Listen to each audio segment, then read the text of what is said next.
What's up with the story in the Bible where the prophet curses the group of young boys and then bears come out of the woods and eat them? Yeah. 2 Kings 2:23 and 24 say, "From there Elisha went up to Bethel. As he was walking along the road, some boys came out of the town and jeered at him. 'Get out of here, Baldy,' they said. 'Get out of here, Baldy.'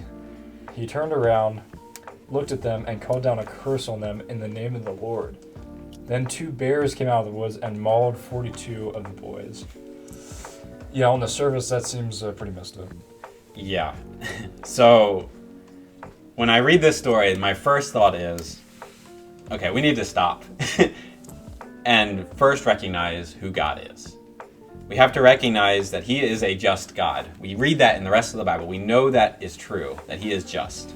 And so this story on the surface seems very extreme and not just. But because of who God is, and because we don't see the whole picture of what's going on here, we know that, at least we know that God is a just God. Okay, but what about the Bible calling them young boys? Surely they didn't deserve to be killed just because they made fun of somebody.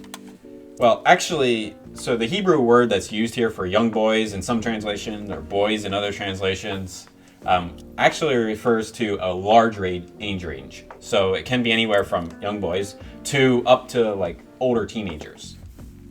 And so while we don't know the exact age of these boys, we do know that they were of an age where they could be held accountable for their sin and for what they were doing and had done.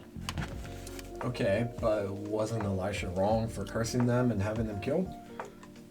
Cursing God's prophet is a very serious sin. It shows where your heart's at, and it shows how you view God. And also, Elisha isn't actually the one who curses them. He's not conjuring bears out of the woods to attack the boys. He calls down a curse, and God is the one who, in His justice, causes the bears to come out and attack. Yeah, it still seems like there's a lot that we don't know about the story. Yeah, that's a very good point. And we see this often in the Bible where we get these snapshots of the story, but we don't get the full picture of what's all going on.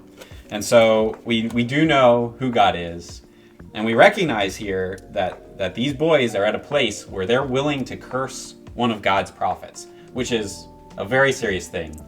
And we also then know that their families, their parents, didn't train them up in a way where they would respect God's prophets. And so it actually is showing this picture of a nation of Israel which is in decline.